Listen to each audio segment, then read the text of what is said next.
Hi kids, very good morning. Welcome back to online classes. Dear students, as our topic, our chapter name, Understanding Diversity means विविधता की समझ.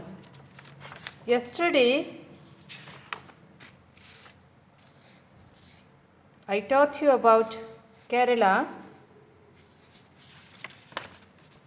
Now, today I will teach you unity in diversity means विविधता में एकता कि विविध इस तरह से भारत में अलग अलग विविधताएं होते हुए भी किस तरह से यूनिटी है, किस तरह से एकता है, इसके बारे में हम आज अध्ययन करेंगे. Unity in diversity has always been recognised as India strength. जो भारत की स्ट्रेंथ, जो मजबूत पॉइंट जो हम कह सकते हैं, भारत की मजबूती क्या है? यूनिटी इन डाइवर्सिटी मीन्स विविधता में एकता. ये हमेशा इंडिया को किस रूप में पहचाना जाता है कि विविधता में एकता भारत की मजबूती के रूप में पहचाना जाता है. व्हेन जब India was colonised by British, कि भारत किसके द्वारा? ब्रिटिश के द्वारा कॉलोनाइज्ड मीन्स ब्रिटिश अधिकारी ने क्या किया था?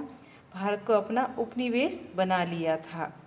तो उस समय की बात हो रही है कि जब भारत ब्रिटिश का उपनिवेश था, उस समय पीपल फ्रॉम ऑल रीजन, लोग कहाँ के? सभी धर्म के, सभी क्षेत्रों के व्यक्ति, कल्चर्स, सभी संस्कृति के, जो प्रत्येक अलग अलग संस्कृति के व्यक्ति थे, वो भी came together to fight the operations. जो अत्याचार अंग्रेजों के द्वारा हो रहे थे, इस अत्याचार से फाइट करने के लिए सारे क्षेत्रों के और कल्चर के, अलग अलग संस्कृति के व्यक्ति क्या हो गए थे? एक साथ हो गए थे अत्याचार से लड़ने के लिए. द ब्रिटिश थॉट, ब्रिटिश लोगों ने, अंग्रेजों ने सोचा कि that could divide Indians because of the diverse culture. उन्होंने सोचा कि भारत को डिवाइड कर सकते हैं. किसके आधार पर? क्योंकि उनका जो भारत का जो कल्चर है, मीन जो संस्कृति है, वो भी कैसी है? विभाजित है. तो संस्कृति के आधार पर इंडिया को क्या कर लेते हैं? डाइवर्ट मीन्स डिवाइड कर लेते हैं. बट ऐसा पॉसिबल नहीं हुआ था, क्योंकि भारत के व्यक्ति कैसे थे? जो सभी लोग थे वो संगठित थे. However during the freedom movement, जब स्वतंत्रता अभियान चला था, उस समय people of all cultures came together and showed how people can be different yet United. कि जब स्वतंत्रता संग्राम, ये आंदोलन जब चला था, उस समय पीपल ऑफ ऑल कल्चर, सभी संस्कृति के व्यक्ति केम टुगेदर, साथ में आए और उन्होंने शो किया, बताया how people can be different yet United. मतलब किस तरह से लोग डिफरेंट कल्चर के होते हुए भी किस तरह से अभी तक वो यूनाइटेड में, संगठित रूप में रह सकते हैं. मीन्स उन्होंने किसका परिचय दिया था? एकता का परिचय दिया था. Now see this picture. आप इस पिक्चर को देख सकते हो कि इस पिक्चर में किस तरह से बहुत सारे, मतलब हर रिलीजन के, कल्चर के व्यक्ति थे. जब पंडित जवाहरलाल नेहरू ने फर्स्ट स्पीच दिया था आफ्टर फ्रीडम ऑफ इंडिया, जब भारत को स्वतंत्रता मिल गई थी, तो उसके बाद में जब नेहरू ने अपना फर्स्ट स्पीच दिया था, तो आप देख सकते हैं कि कितने लोगों की भीड़ है. ये किसका प्रतीक है? यूनिटी का प्रतीक है. Means Pandit Nehru delivering an Independence Day speech, स्वतंत्रता दिवस पे क्या कर रहे हैं? वो अपना स्पीच, अपना भाषण दे रहे हैं. Songs and symbols that emerged during the freedom struggle serve as a constant reminder of our country rich tradition of respect for diversity.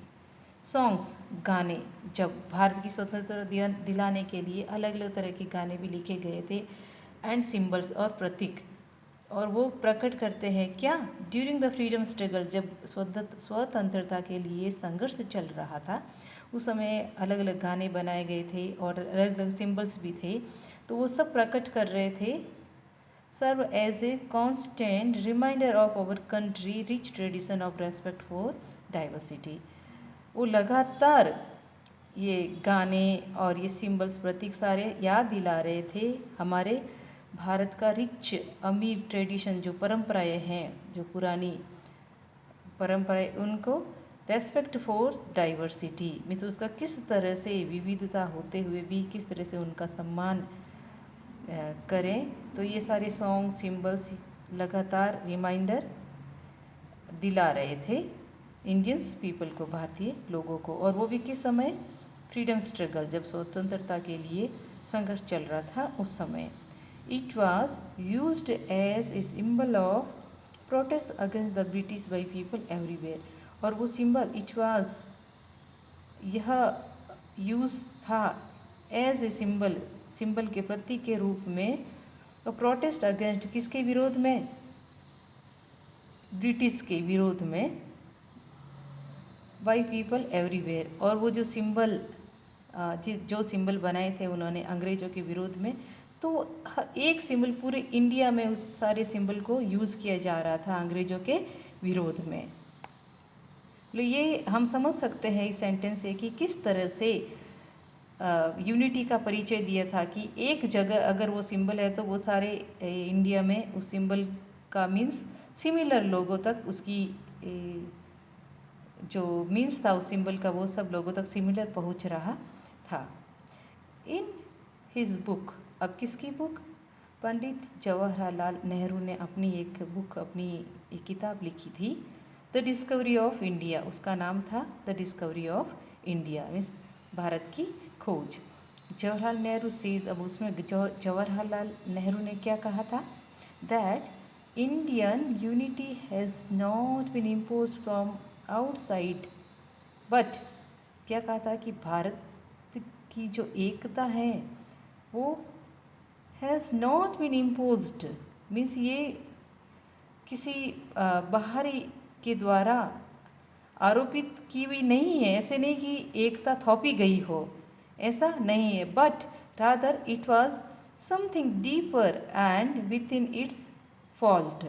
ये क्या है कि ये it was something deeper, deeper का मतलब गहराई, ये बहुत ही गहरी थी, एंड विथ इट्स फॉल्ट, और ये इनके जो निशान थे वो भी क्या थे, बहुत ही गहरे थे, मतलब निशान के साथ में ये बहुत ही गहरी थी। क्या, यूनिटी, यहाँ पे एकता की बात हो रही है कि ये थोपी नहीं गई थी लेकिन ये गहरी थी, मतलब लोगों के खुद के मन में गहराई की भावना थी। The widest tolerance of belief, तो वाइड का मतलब चौड़ा मीन्स यहाँ पे सबसे बड़े सहनशीलता की बात हो रही है कि जो the widest tolerance of belief की सहनशीलता के विश्वास में was practised and every variety acknowledged and even encourage, की प्रैक्टिस मीन्स निपुण थे, कैसे बार बार वो जो लोगों ने, भारतीय लोगों ने जो अत्याचार सहन किए थे तो वो सहन करते करते निपुण हो गए थे, और एवरी वेराइटी की प्रत्येक वेराइटी मीन्स विभिन्न, एक्नॉलेज्ड मीन्स उसको स्वीकार किया था उन्होंने, एंड इवन इनक्रेज और प्रोत्साहित भी किया था।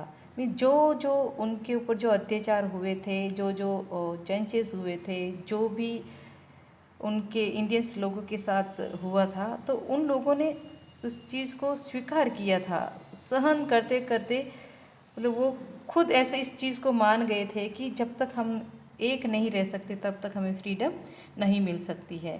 तो इस तरह से उन्होंने क्या किया था, इन सारी थिंग्स को स्वीकार किया था, और इन सब से वो प्रोत्साहित होकर के भारत के लोग ब्रिटिश सत्ता के विरुद्ध में उन्होंने फाइट किया था, and finally we got freedom on 15 August 1947, और अंत में हमें सफलता कब मिली, 15 अगस्त को, और ईयर 1947 था जो हमारा फर्स्ट इंडिपेंडेंस डे हमने सेलिब्रेट किया था।